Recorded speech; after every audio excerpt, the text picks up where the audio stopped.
राधे राधे दोस्तों। आज हम आपको दश माता व्रत की पवित्र कथा सुनाएंगे, जिसे सुनने और करने से घर की नकारात्मक दूर होती है और सुख समृद्धि आती है। मानता है कि जो दश माता है माँ पार्वती का ही स्वरूप है और जो सच्चे मन से इनकी पूजा करता है उनकी बिगड़ी दशा भी सुधर जाती है। कथा को प्रारंभ करते हैं। बहुत समय पहले की बात है। उस समय एक पराक्रमी राजा हुआ करते थे, राजा नल।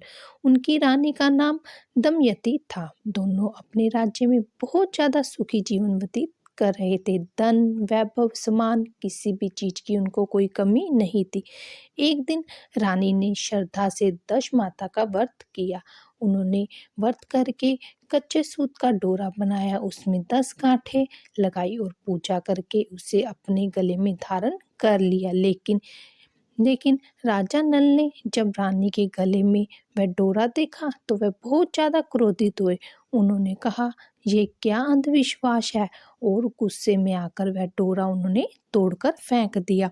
उसी रात जिस दिन उन्होंने डोरा फेंक कर गिरा था, राजा को स्वप्न में एक बुढ़िया माई दिखाई दी। वह कोई साधारण स्त्री नहीं थी, वह स्वयं ही दश माता थी जो उन्हें स्वप्न में आई थी। उन्होंने कहा, राजन, तुमने मेरा अपमान किया है, अब तुम्हारी अच्छी दशा समाप्त हो रही है। सुबह होते ही सब कुछ बदल गया था। राजा पर बहुत ज़्यादा संकट आ गया था। जो उसके पास जितना भी धन था वह सब चला गया।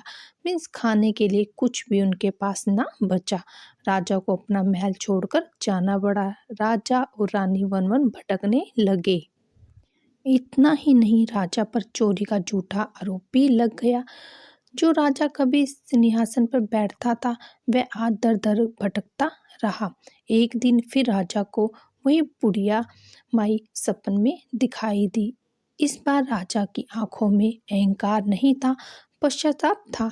राजा बोला, माता, मुझसे भूल हो गई है, मुझे क्षमा करें। मैं पत्नी सहित आपका व्रत और पूजन किया करूँगा। माता ने उन्हें उसी सही विधि बताई और वह स्वप्न में पूछने लगा कि हमें विधि भी बताए।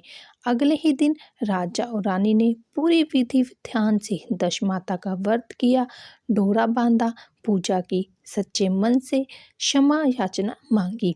कुछ ही समय बाद चमत्कार हुआ। राजा की किस्मत दोबारा बदल गई। जैसे वह था वैसे ही वह राजा बन गया, पर उन पर जो लगे झूठे आरोप हट गए। उन्हें उनका खोया हुआ सब राज्य वापस मिल गया। राजा और रानी ने समझ लिया कि संकट में घबराना नहीं चाहिए, बल्कि श्रद्धा और विश्वास से माता का सिमरन करना चाहिए। और हमें किसी की आस्था का अपमान नहीं करना चाहिए। बुरे समय में हमेशा स्थायी नहीं होता है। सच्चे मन से की गई पूजा का फल जरूर मिलता है। जो भी श्रद्धा से दश माता का व्रत करता है उसके घर परिवार की दशा सुधरती है और सुख समृद्धि आती है। अगर आप भी चाहते हैं कि आपके जीवन की बिगड़ी दशा सुधरे तो सच्चे मन से जय दश माता कमेंट में जरूर लिखिएगा। वीडियो पसंद तो लाइक करिएगा, शेयर करें और ऐसी पवित्र व्रत कथाओं के लिए हमारे चैनल दिव्य आरती को सब्सक्राइब कीजिएगा। जय दश माता की जय।